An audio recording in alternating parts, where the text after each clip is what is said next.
Welcome back to Lippincott Talk. My name is Josiah Lippincott.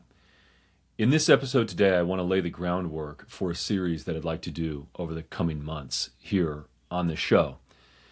On April 6th, I successfully defended my PhD. My dissertation was entitled To Match Slaughter with Greater Slaughter, FDR, the Pacific War, and the Birth of the New World Order. And that dissertation was the culmination of years worth of work, and in fact represents problems and questions that I've been wrestling with for the last 10 years. Since I graduated college and joined the Marine Corps as an officer and served abroad, deployed out to Okinawa for 7 months, and many of the questions that were raised there became the foundation for my intellectual work.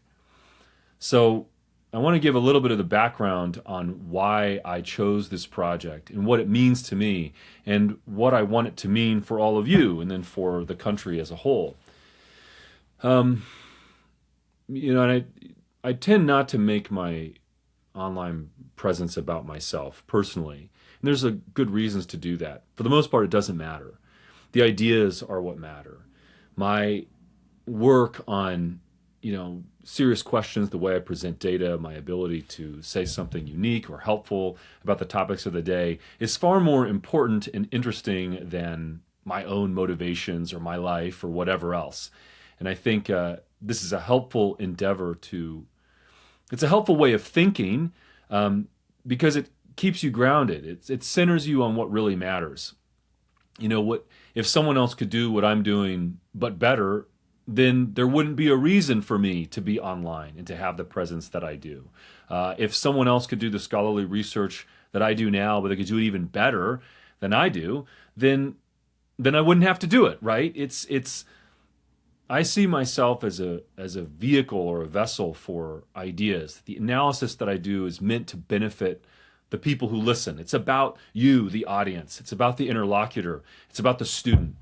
And I think it's very easy for the online influencer model to become self-centered about the personality as such. And I think that's really unhealthy. There's lots of this. And perhaps I'm prone to it as well in ways that I don't even see. But at least consciously, what I'd like to do is to present my work and my ideas in a serious way.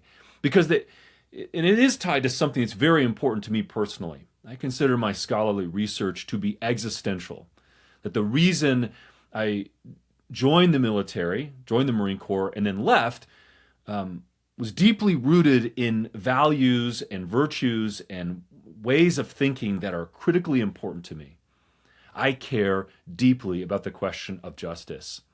I care about what it means to be an American. I care what my government does in my name. I want to do the right thing. So there's this powerful drive behind everything that I have devoted myself to in my adult life. And probably the two pillars are, on the one hand, liberal education, learning, expanding, thinking, scientific reasoning, with the desire to not just become ossified or to just follow through in the same ruts that everyone else does.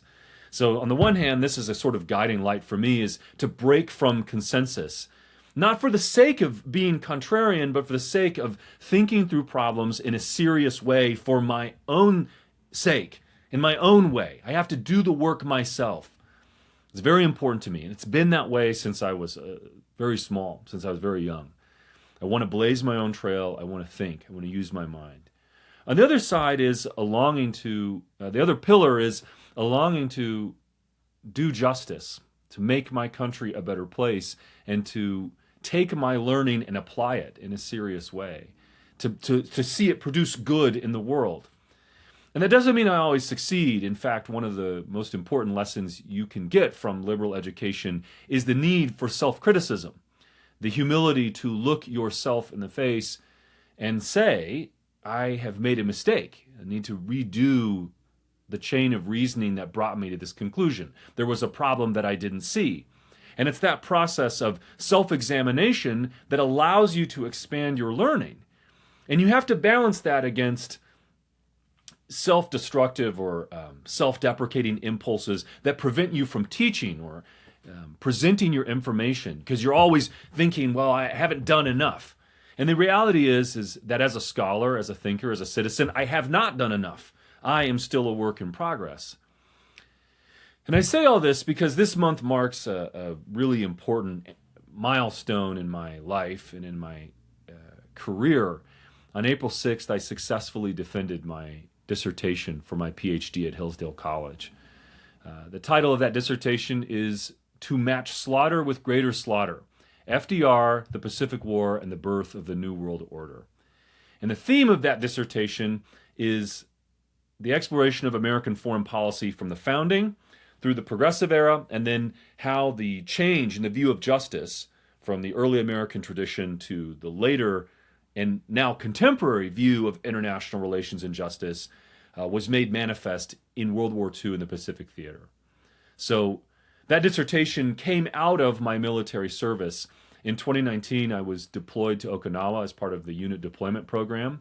I was with 511, the 5th Battalion, 11th Marines in Pendleton, but then went over to 312 on Okinawa. I stayed there for about 7 months.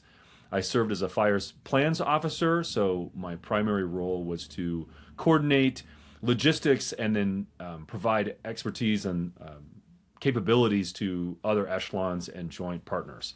So I worked internationally. I traveled all over the Pacific region. I went to Korea, Singapore, China, Japan, obviously, Thailand, and then Australia. I also traveled to Hawaii. So I spent a lot of time all over the Pacific Rim and learned a lot. It was a very clarifying experience. And the lessons I took away from that overseas deployment, as well as the questions it raised, served as the foundation for my intellectual work. And I want to clarify this personal history because I think it will help many of you in my audience to better understand me, which is good, but it will also help my critics understand me. And I think that's important as well. I think it's very easy for the online world, you lose sight of the person behind the ideas. So on the one hand, there's this important thing. The ideas are what matter, and I'm a vehicle or a vessel for transmitting, insight or an analysis to my audience. And on the other hand, there's a real human dimension here, and it's worth examining what that is. I'm not just simply a mind in a vat. I'm not simply a conduit, right? So even if we say the ideas are the most important thing, that getting things right is what matters, there's still this human dimension that informs how I approach these questions. And I think it's helpful for the audience and even for critics to understand where am I coming from and why. It's very easy to dismiss someone when you can psychologize them. This, I saw a lot of this at the beginning of the Iran war. This is just what it was. The depiction online was something like the critics of the war had been mind raped by America's involvement in Iraq and Afghanistan. So the presentation from a lot of defenders of the war initially was something like, the critics are, they've been triggered or traumatized by America's unsuccessful operations in the Middle East. And what all they need then is to see successful military action to cure them of their trauma, right? The kind of idea being the psychology of the critics is rooted in not a thoughtful argumentation, but rather an emotional response, an incontinent emotional response to a different set of circumstances. And I don't think they're obviously serious. There are people who are more serious and made other arguments, but this kind of thinking can really shroud real arguments. It can detract from having a helpful discourse where you see someone is making arguments not simply because of their own internal psychology, but because of the way they think, that they're developing an attempt to make real arguments, make a real principled or comprehensive account of a given subject. And I care about the subject of war and peace because of my background. And it's true, there is some level of psychologizing you can do about my own work. But again, I want to point the way toward my research. So, excuse me. What I intend to do here is take this show in a slightly different direction over the coming weeks. What I'd like to do is present my research, right? I want to present the the work that I did, the facts that I learned. I want to show why my work matters. I want to build a positive vision for what I think American foreign policy should be. And I want to tie that into the way we think about domestic politics. This is part of my dissertation research, of course, but it's tied to questions of justice. It's tied to questions of sovereignty, nationhood, peopleness, what it means to be a citizen. All of these questions are very important to me, not just as a commentator, not just as an influencer, not just as a poster, but as a citizen and as a scholar. You know, I'm trying to find my own place in the ecosystem that's developed in, Trump's second term. And I want to provide something new and helpful. And I've seen this podcast as a way to do that. It's a way to teach, to hone my abilities as a teacher and as a student. I want to help my audience. I want to be genuinely useful. And I think in presenting my research, I want to take what I think is really important and I want to give it to all of you. So that's by the way of background here. In my show notes, I've got kind of the overview of expanding on my story a little bit, and just in the way of setting the groundwork for my research, why I got interested in the question of World War II, why I got interested in the question of justice, and where I'm going with all of this, and also eventually to show how this ties into where we are now and where we need to go in the future. I just think you have to know where you've come from. So I joined the Marine Corps in 2016. I did so because I felt a desire to serve my country. And I also, the way the Marine Corps did it is you could go and do officer candidate school over the summers prior to graduating. So at the end of my junior year in 2015, I went to Virginia, there at Quantico, and did the 10-week course. So it's the whole summer long. And I did that because in some ways I wanted to prove myself. I wanted to show that I had what it took to be a Marine. I wanted to serve my country. I felt convicted, I guess you could say, by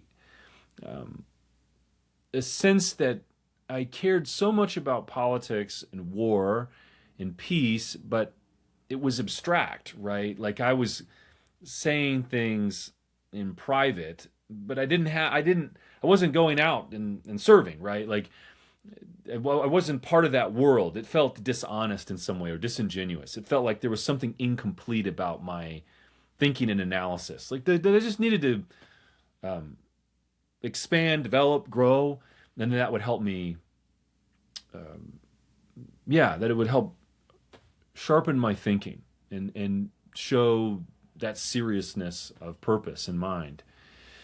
So, and I'm bookish by nature, so I had a real strong desire to prove myself physically, that I could do officer candidate school, that I could meet the standard the Marine Corps had set up, that I could go into the toughest branch of service and succeed. And that was important to me.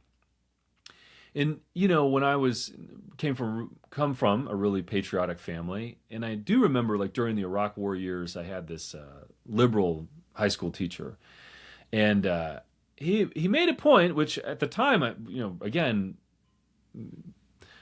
picked my conscience, I guess, or pricked my conscience. And, his point was something like, there's all these people shilling for the war in Iraq, but they don't go and fight.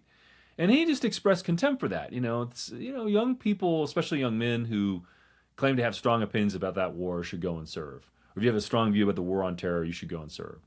And at the time, when I was in high school, I was part of a Republican family. We'd supported the war.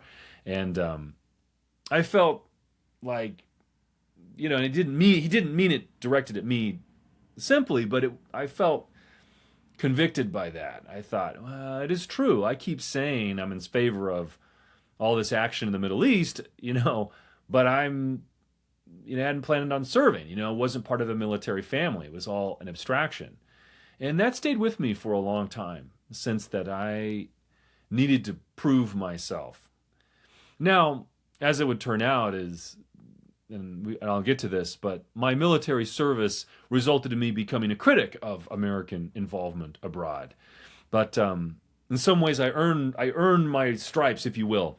And I think this is often people go nuts on this. Well, if you haven't served, you can't have an opinion on the military. And I don't quite have that view. I think there are plenty of people who have very sensible views about military service who've never picked up a rifle, who didn't go through boot camp, and you don't need to in order to think. But it is true that it can certainly clarify things to have an experience for yourself directly. So that's why I was attracted to military service, and I felt the need to prove myself. I was patriotic, came from a patriotic background. I felt, convicted by having all these opinions, but didn't have the courage of my convictions. And I thought, I need to have that. And the Marine Corps was the toughest. I needed to go there. So in 2016, I graduated from Hillsdale College, where I got my undergraduate degree in politics, and then I went to the basic school. And then from there, I went to the artillery school in Fort Sill, and then ultimately ended up with 5th Battalion, 11th Marines out in Pendleton. And it was there that I really cut my teeth as an officer. I learned, really became much more comfortable with it. I think I had a very successful career. There was a lot I really liked about my service. I really liked the men I served with. Many of them remain friends even now. And I learned a lot. I was in charge of stuff. I had responsibility. I had purpose. I knew what I needed to do, and I cultivated certain virtues in myself: discipline, concern with my work, expertise, technical expertise. I really focused on being good at my job, and I really enjoyed that part of my service. But at the same time, I still had this liberal education and background. And what I found was, especially once I got to Okinawa, there were a few moments that pushed me out of simply becoming like a cog in the machine, and made me begin to think more seriously about my own service and about the wider policy that I was implementing, right?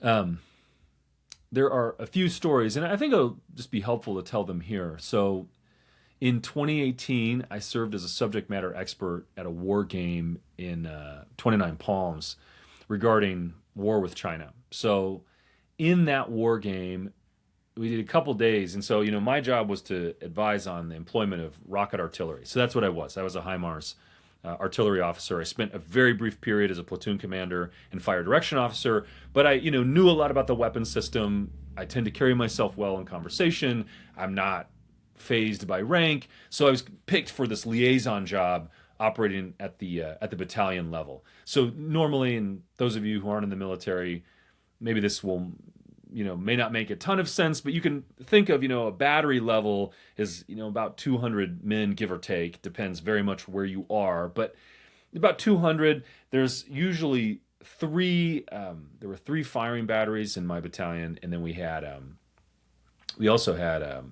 like a headquarters and service battery as well. So there's these different subunits beneath battalion. Anyway, there's a headquarters that has all these operations shops that actually we had 4 firing batteries. Excuse me.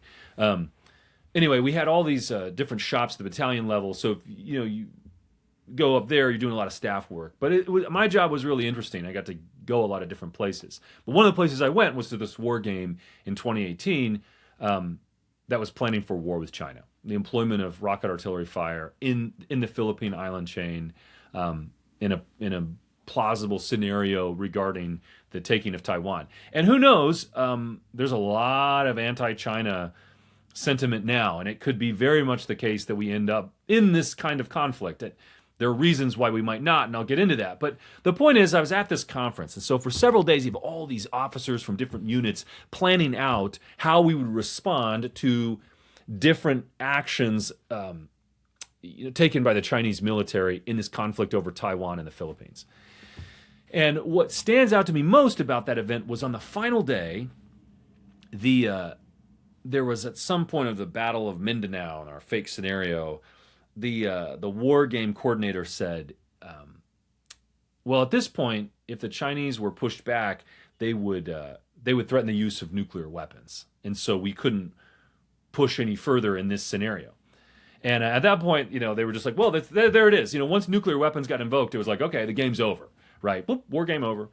And I remember thinking that was the most important thing that had happened all week. That we had all this discussion about conventional war.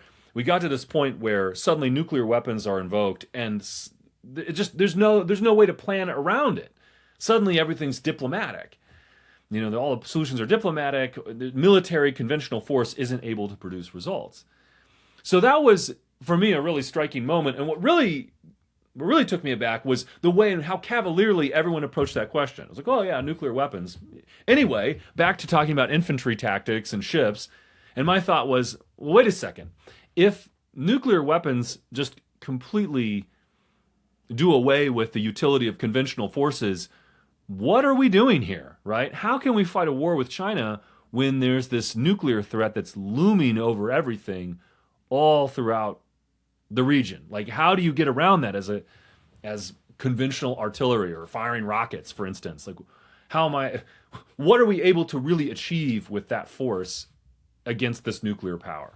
And I didn't get a good answer.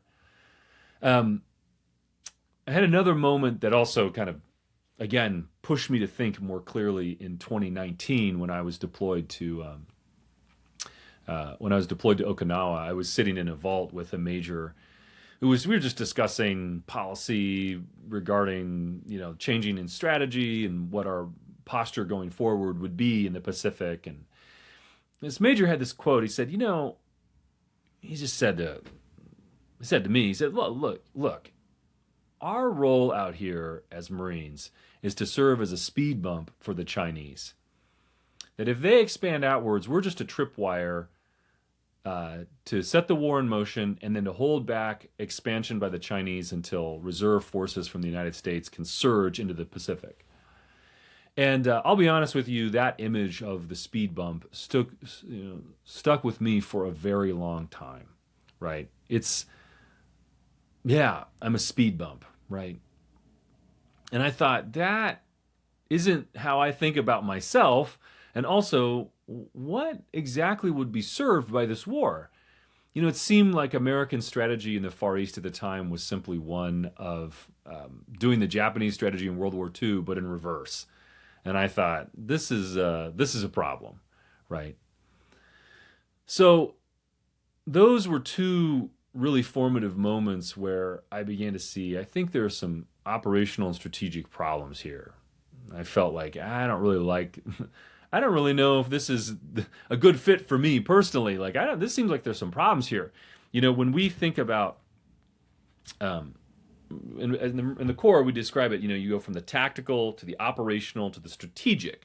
That's the move, theoretically. So tactical level is about firing this battery at this target, moving on the battlefield, employing, defense in depth, offensive operations, basic logistics, all of those things, like a tactical, right at the knife's edge, basically.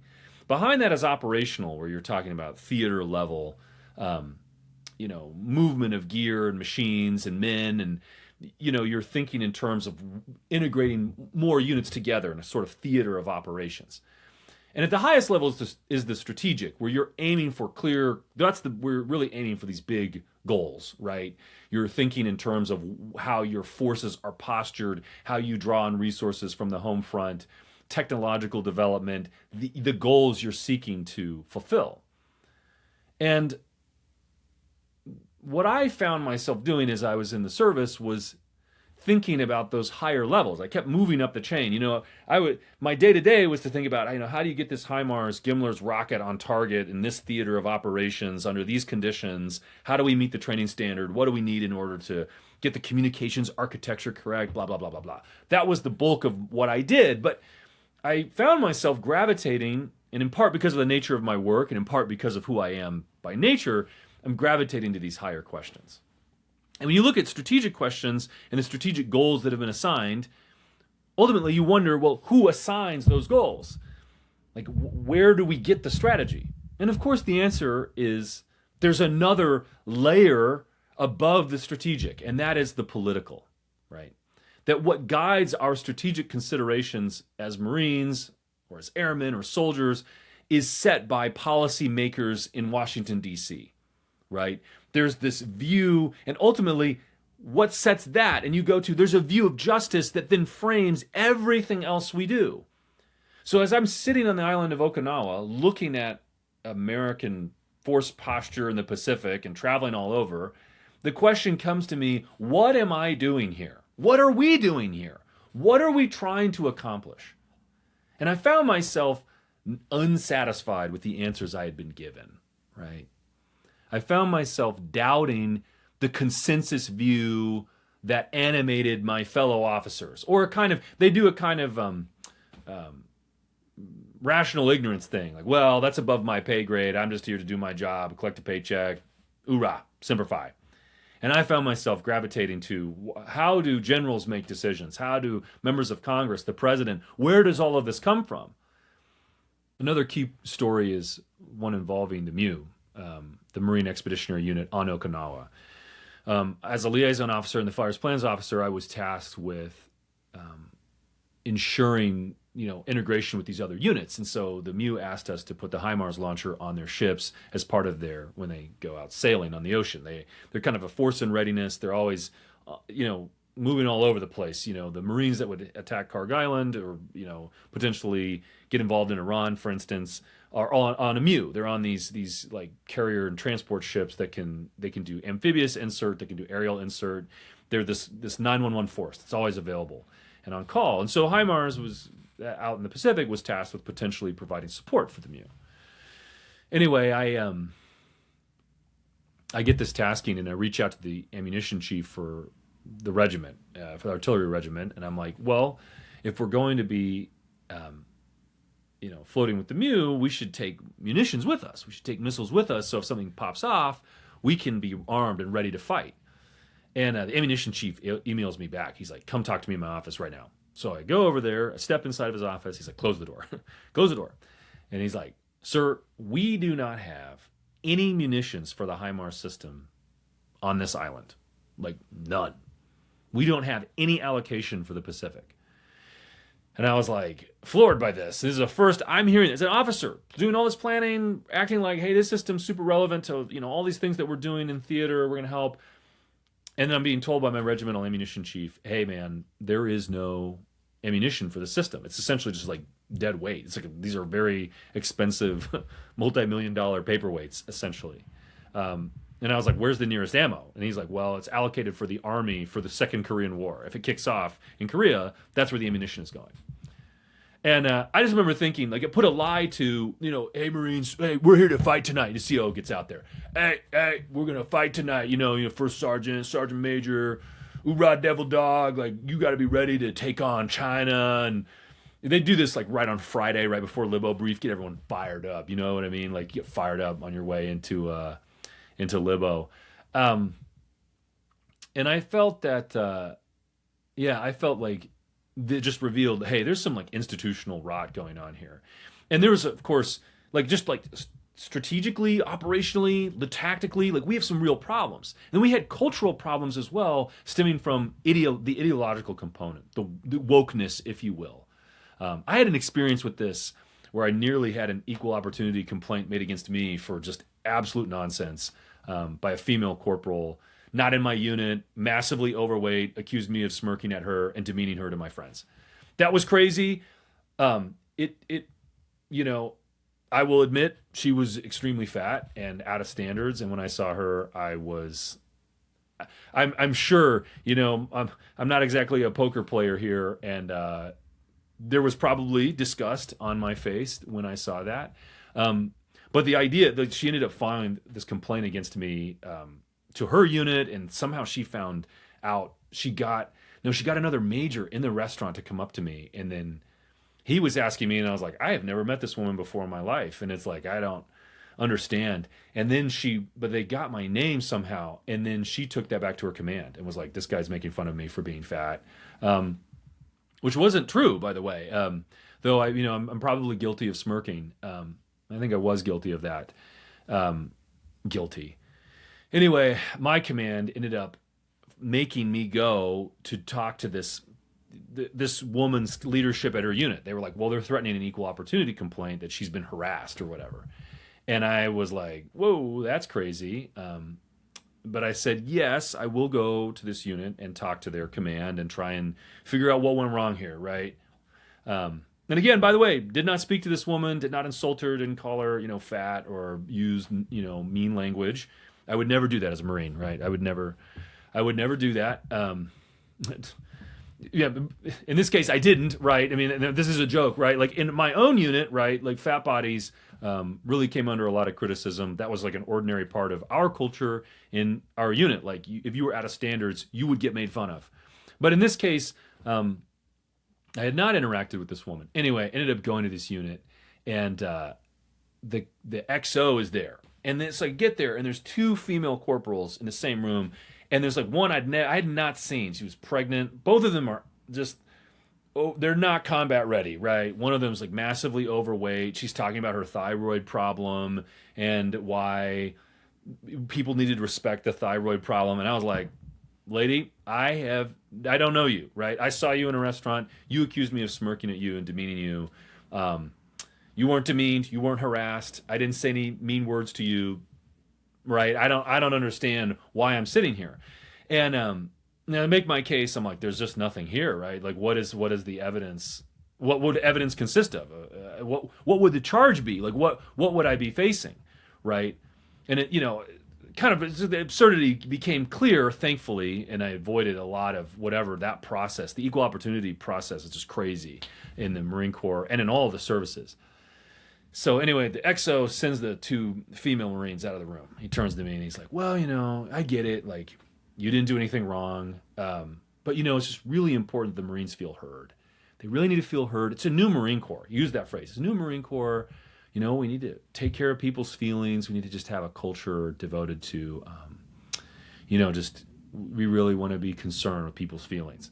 I mean, I don't know if any of you know what the Marine Corps is like. I mean, I was stunned by this, right? Like this attitude, the idea that you would have an enlisted service member, an enlisted woman, be able to make an equal opportunity complaint over nothing, over the fact that she thought I looked at her wrong in a restaurant, that I made fun of her to her friends. She thought that she wasn't at my table. I didn't see her, any of this stuff. You make that kind of complaint. There's no punishment or consequences. It's totally destructive of the chain of command, of the distinction between officer and enlisted, and also just basic standards and standards of decency and professionalism, right? For my part, I had a lot of contempt for fat Marines. Like, I thought, you're out of standards. You need to fix yourself. That was the culture in my unit, which was more serious than others, especially whatever transportation unit she was a part of. And, just again, you have this culture where you take this therapy language, the left, language of, you've been mean, right? You're mean, you're bad.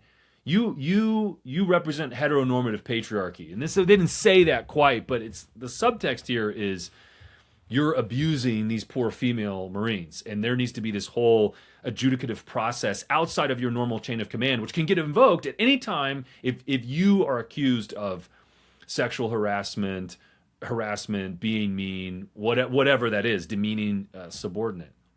And to me, the whole conversation just floored me because, obviously you don't want Marines getting abused or something like that. But the idea that you have these kind of protected classes, and women especially were a protected class, where the normal rules don't apply to you. And you can just misbehave, you can make false allegations, you can make mountains out of molehills, you can get your whole command involved, this whole rigmarole.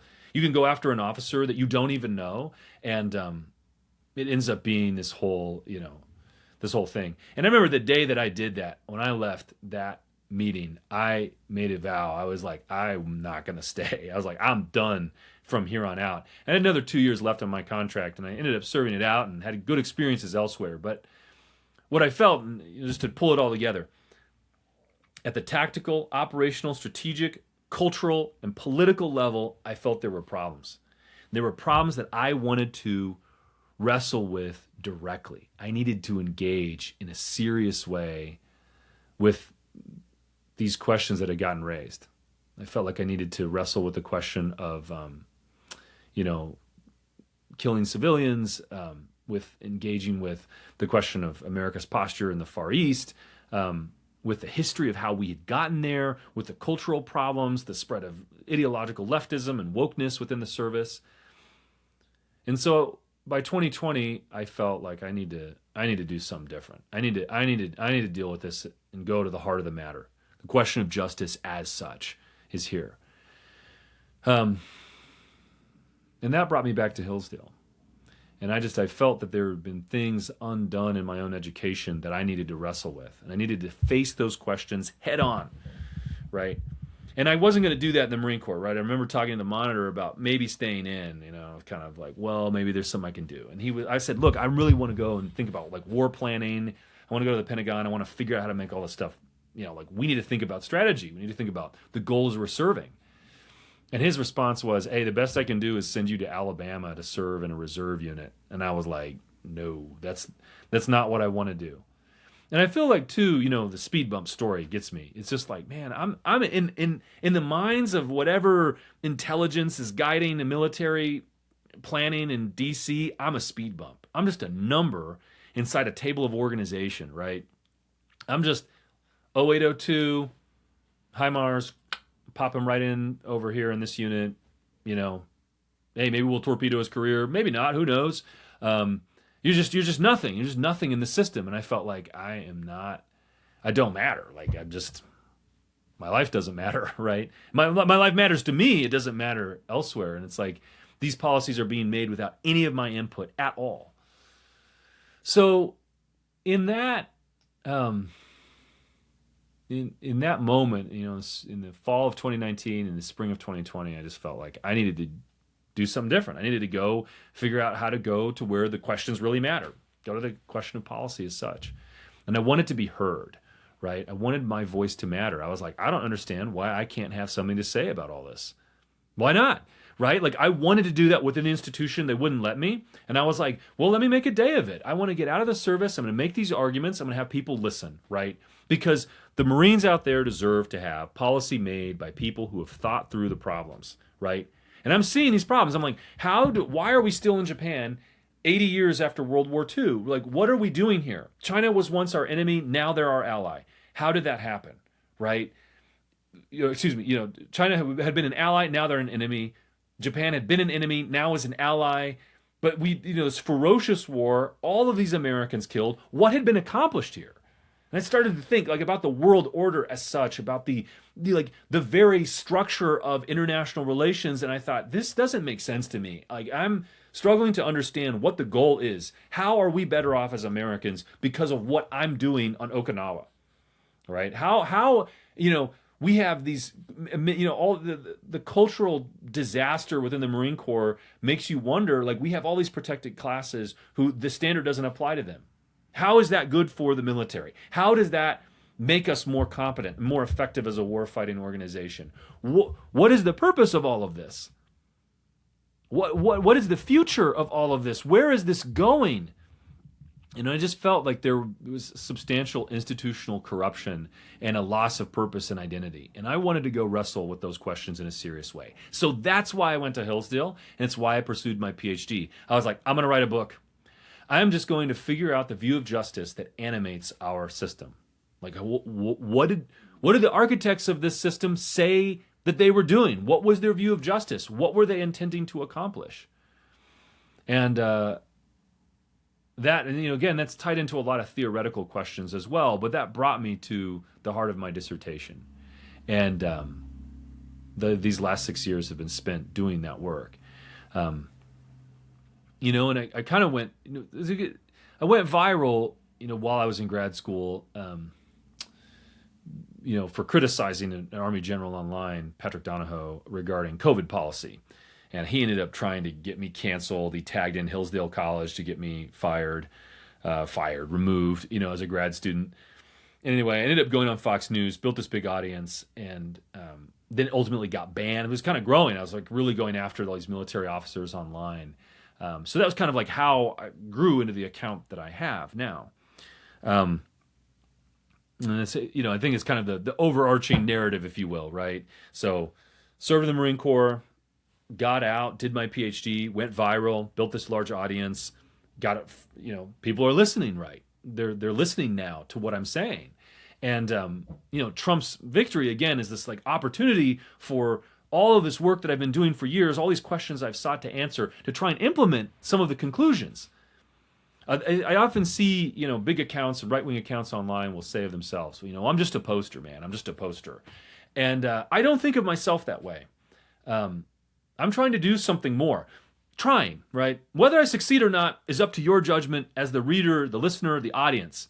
What I'm trying to do, however, is to make clear, I'm trying to provide real alternatives, to clarify the alternatives. I want to, at the biggest level, I think the entire consensus view of foreign policy needs to be rebuilt from the ground up.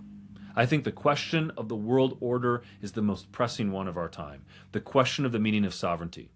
And I fully intend, and have always intended, that my work would have something useful to say on that topic. That's what I want, right? I want the work that I do to shape and make policy, and I want those policies to be good.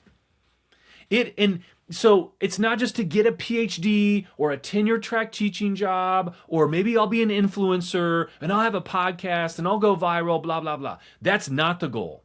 The purpose has always been to make this country a better place, to secure a better life for my children, to make my community thrive. I want to live in a safe, healthy, happy America. And that key point, happiness. Right? And I want happiness for myself as well. I'm not just a speed bump. I'm not just a number. That's not why I signed up to serve. I signed up to serve so that I could defend hearth and home. Right? I wanted my country to be a better place, and I wanted my work to matter. It's like I want to protect, this guardian instinct, defensive. I want to make this, and that learning is crucial to this point, right? The investigative, you have to have both. You have to have this willingness to be courageous, to face danger, and you need to be able to think. And it turns out that thinking requires courage. You have to be willing to stand against the consensus, to take those blows, to take those criticisms, and press on anyway, right? The hardest things that I've had to do have been to confront moral beliefs that I held and believed, that then I came to see, I think there are problems here, and in fact, I think I need to reverse my position. And I've changed my mind on stuff. I've changed my mind about the atomic bombings, firebombing. I changed my mind about, the utility of our presence abroad, on the virtues of, and I've changed my mind about the Second World War, about the nature of American foreign policy as such. I learned something really decisive and important to me in my time and in my studies, as I've devoted myself to my intellectual work. So I don't frame myself simply as a contrarian or a revisionist, though revisionism means to look again. And I do support that, to look again. We need to look again. We need to go back to the foundation of things. We have to frame the questions in the right way. We need to get at the heart of what is good, what is just, what is right. My work is devoted to that purpose. And that's what I'm trying to do with this show, right? There's a whole streamer online community, and you do this whole thing where you get up and say crazy stuff like Candace Owens or Nick Fuentes or whoever, right? You say crazy stuff, or you build up this audience where you tap into people's resentments or in their desire to, there's this breakdown in legitimacy that's happening all across American institutions, even now under Trump. And Trump's trying to save the institutions, and it's not working. There's a lot of them are just bleeding, hemorrhaging legitimacy. And, so much of this online culture revolves around tapping into those frustrations, and I think often cynically abusing those impulses, or manipulating them in a way for self-aggrandizement. I'm very critical of that. I think it's very bad. But also, there's daily commentators and podcasts about this and that, and some people are funny and some people do, they've got segments and interviews and edgy and all this. And it's like, where do I find my place in that world, right? What am I doing here? And the answer I have is I am going to be thoughtful and clear. That I'm going to show you what I know in the hope of improving the real circumstances and condition of this country. That's what I'm going to do. I'm going to be thoughtful. I'm going to make serious arguments. I'm going to blaze a trail. I'm going to say stuff that's unique that is thought through, that's not simply in the news cycle, that does something different. And so what I'm doing going forward is I'm going to start, as I direct this show, as I give it its shape and its form, the goal is to make it consistent and clear. And so for the next 10 to 15 weeks, I'm still working out how much I want to cover and how I want to do this. But I'm going to present my research on American foreign policy. I'm going to start with the founders' view of justice, and I'm going to conclude with the Cold War, the emergence of the Cold War out of the progressive break from the founding. I'm going to show what this means for us now, right? I'm going to show what these arguments about American empire and foreign intervention and Middle East and the petrodollar, whatever else, what all of these things have to do with the view of justice that animates our regime. And I'm going to raise questions, and I'm going to propose alternatives to our contemporary consensus view, right? And I'm doing this in part because I want to help you, my audience, but I mean this very seriously. I want this to get in the hands of policymakers. I want to help those who make policy for a living and think through these problems. I want to do the thing that I was never allowed to do when I was in the service. I want to shape the decisions that policymakers implement when they're in the room where it happens. I want my voice to matter in that room for two reasons. Not just for my own aggrandizement. I want what I say to be right. I want what I say to be helpful and clear. That's what I'm trying to do here. That's the goal, right? Learning, teaching, education, liberal education, the goal is not to just collect knowledge stones to roll around in your head. It isn't to collect master's degrees or credentials. It isn't so that I can be called doctor in the classroom or get tenure or have an office. None of those things are the central component of learning as such. The goal is always to orient ourselves to life. What will make life better? And how do we know? How can we use our minds to solve problems? I firmly believe in the power of reason to solve problems. Not every problem, but some. And we can make things better. And you just start from the beginning. You have to just say, look, there are problems here, and we're going to start over. I'm going to start at the beginning. I'm not just following orders. I'm not just trusting the plan. I'm going to think it through. I'm going to start for my own sake, begin at the beginning, and work all the way through. And we need that attitude now more than ever. Right? There are a lot of problems in this country. A lot. There's good things too that are happening, but the recent attempted assassination of Donald Trump, I don't know how many times, it's like at least a third since I can keep track of that's like actually gotten close enough to the president to be newsworthy. But there have been others that have just fallen off the radar. You have Charlie Kirk's assassination. You've had, left-wing groups engaging in attacking federal officers, committing violence. You have these real fights over the nature of sovereignty, the nature of law, who we are as a people, what we are as a country, where are we going? All of these are very central and important questions.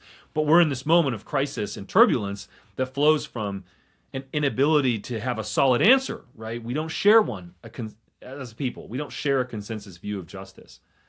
And Trump has bought time for the right, for conservatives, for critics of the consensus to make their case and to have institutional influence. And I don't know, in the end, where this will all go. I just know that I'm going to do my best to make these arguments as well as I can and to present them here. And you know what? I will say this. I'm going to do the man in the arena thing from Theodore Roosevelt.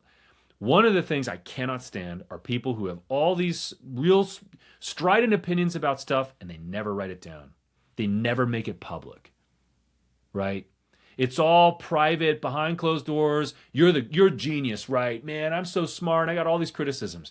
Okay, write it down, make the argument, put it in public, right? Let's start there. There is an attitude on the online right that I've seen where it's like fundamentally negative. There are critics of everything, right? I'm just a poster man. I just log on. I criticize institutions. I troll journalists, so I do whatever. And there's a lot of value in that, and there has been value there. Like, especially when the left was really in power, the Biden years, there was a lot of gain from the online right being as decisive and influential as it was. I simply want to add, however, that there's a need for a positive vision, to build something, right? To have real alternatives. And what I've seen out of the Iran war stuff is factions on the right regurgitating arguments made by neoconservatives when I was a kid, right? claims about Iran's nuclear program that echo David Frum talking points from 2002 in the Axis of Evil speech. To my mind, that kind of thinking betrays, even especially when it's from smart people, people I respect, make arguments like this. And I think, there's a problem here, right? That in the absence of a clear positive vision, people flow back to these anchor points, people who have articulated a vision, even if it's got problems. It becomes useful to them to do so, right? You just kind of drift back into stuff that should be dismantled and left behind.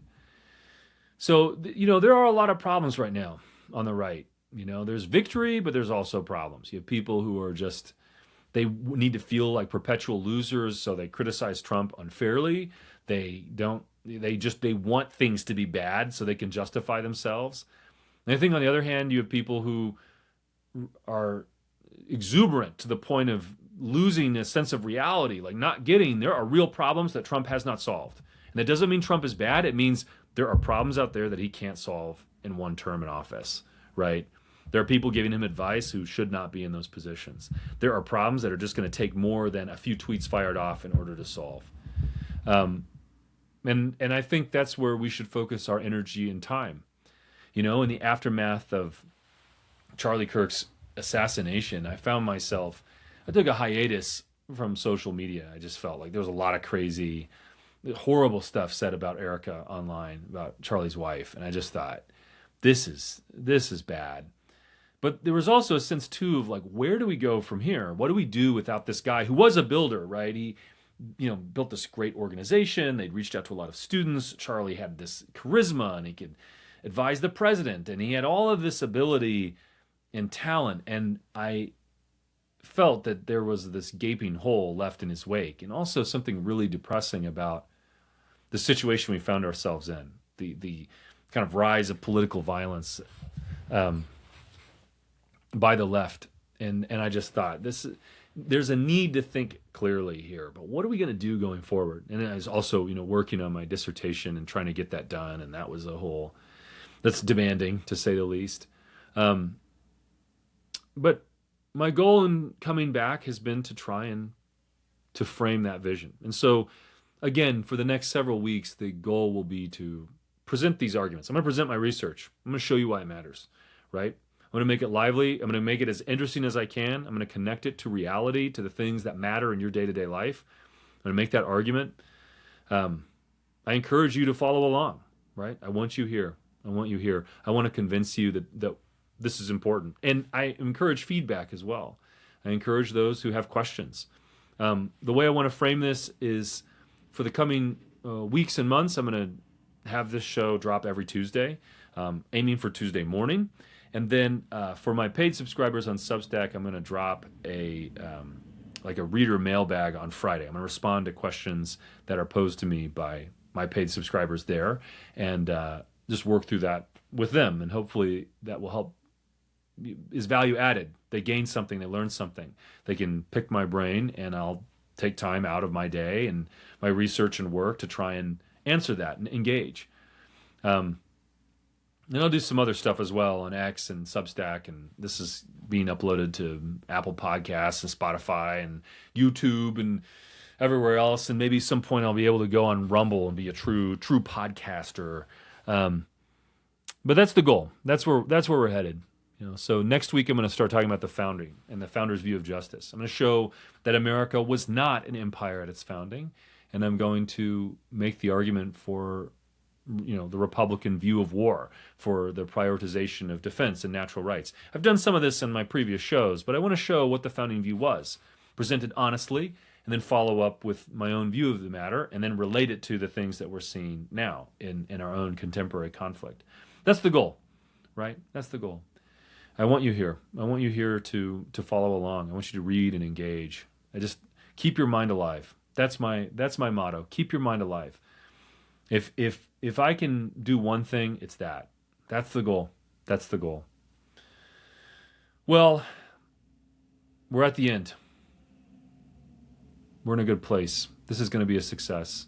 It's going to work. We're going to do something important and good. That's the plan. And I'm glad you're here with me. I want to thank you for your time today. Remember, you can find me on X at @JLippincott. You can find me on Substack at Regime Critic, and then Lippincott Talk on YouTube, Apple Podcasts, Spotify. You can find me there as well. And we'll be breaking into Instagram here soon and to have a platform there. Anyway, I want to thank you again for your attention, your time. Next week's episode will be on the American founding and their view of foreign policy. I look forward to seeing you there. Keep the faith.